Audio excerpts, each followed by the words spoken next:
Hi friends, எல்லோரும் எப்படி இருக்கீங்க? குரல் கொஞ்சம் ரொம்பவுமே அப்படித்தாங்க இருக்கும்.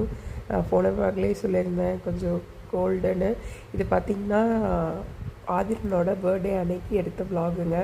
மார்னிங் சன்ரைஸ் வந்து அப்படி சாமி மேலே விழுந்தது ரொம்ப ரொம்ப ஒரு பிளஸ்ஸிங் மாதிரி ஃபீல் ஆச்சு. ஸோ அதுலேருந்து உங்கள் வீட்டை கன்வே பண்ணலான்னு காமிச்சேன்.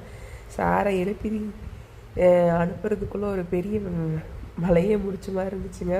என்னெல்லாம் சொல்ல ஆரம்பிச்சிட்டான்னு பார்த்தீங்கன்னா, எனக்கு பர்த்டே எல்லாம் சார் ப்ரீகேஜி தாங்க போகிறாரு, ஆனால் எனக்கு பர்த்டே எல்லாம் நான் ஏன் ஸ்கூல் போகணும், நான் இன்றைக்கி செலிப்ரேட் பண்ணுறேன், என்ஜாய் பண்ணணும், கேக் கட் பண்ணணும் அப்படின்லாம் பேசுறதுக்கு ஆரம்பிச்சிட்டாருங்க.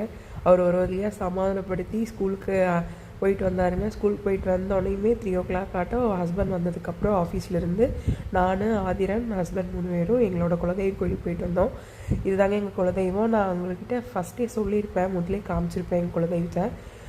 நீங்கள் பார்த்துருப்பீங்கன்னு நினைக்கிறேன். நல்லா பீஸ்ஃபுல்லான ஈவினிங்கில் செம்மையாங்க. பைக் ரைடு தான் ரொம்ப பிடிக்கும். ஏன்னா கார் இருந்தாலுமே பைக்கில் போகிறது ரொம்ப பிடிக்குங்க. அதனால் ஹஸ்பண்டும் அதுதான் விரும்புவார், நானும் அதுதான் விரும்புவேன்.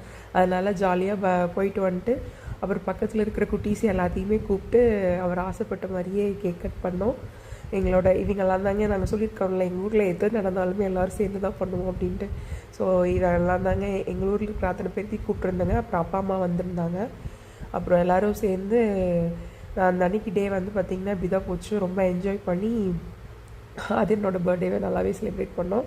அவர் பார்த்திங்கன்னா டேர்னிங் 5ங்க, 4 years old, 4 முடிஞ்சிச்சு, 5 அடி எடுத்து வைக்கிறாரு. அம்மா வந்து ஆதிரன்கிட்ட சொல்லிக்கிறது ஒன்றே நல்லா தங்கம், wish you very happy birthday. என்றைக்கும் ஒரு ஒழுக்கமான பையனாக நீ நல்லபடியாக வளரணும்னு நான் சாமிக்கிட்ட நல்லா ஆரோக்கியமாக நீண்ட ஆயுளோடு இருக்கணும்னு கடவுள்கிட்ட ப்ரே பண்ணிக்கிறேன். நாளைக்கோட வீடியோவில் பார்க்கலாங்க. பாய்.